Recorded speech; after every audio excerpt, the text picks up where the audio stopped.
Well, now to Poteet, Texas tonight. A land so rich in agriculture is also known as a desert. So not for what grows from the ground, but instead what nourishes the community's mental health. Now, a new addition to their school district is changing that. KENS 5's Alicia Nieves takes us on a tour of Poteet ISD's Mental Health Center. Alicia?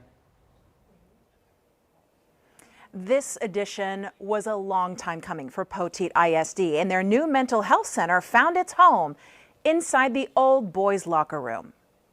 When I was a junior in high school, one of my friends had died by suicide. Michelle Lozano knows what it feels like for a traumatic experience to be ignored. Like, even after he died, no counselors ever came to talk to us, and we never really got to process that. And so since then, it's been her passion to prevent that from happening to any other student.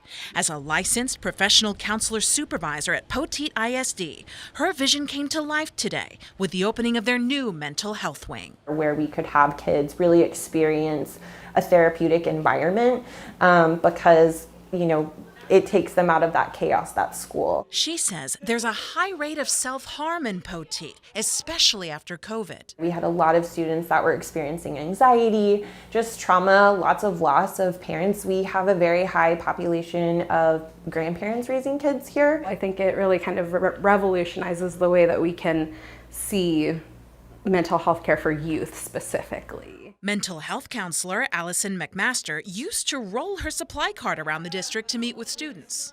Conference rooms or classrooms or break rooms, we didn't really have a consistent place where we could see our kids. Now, there's a space where any student can get free therapy services immediately.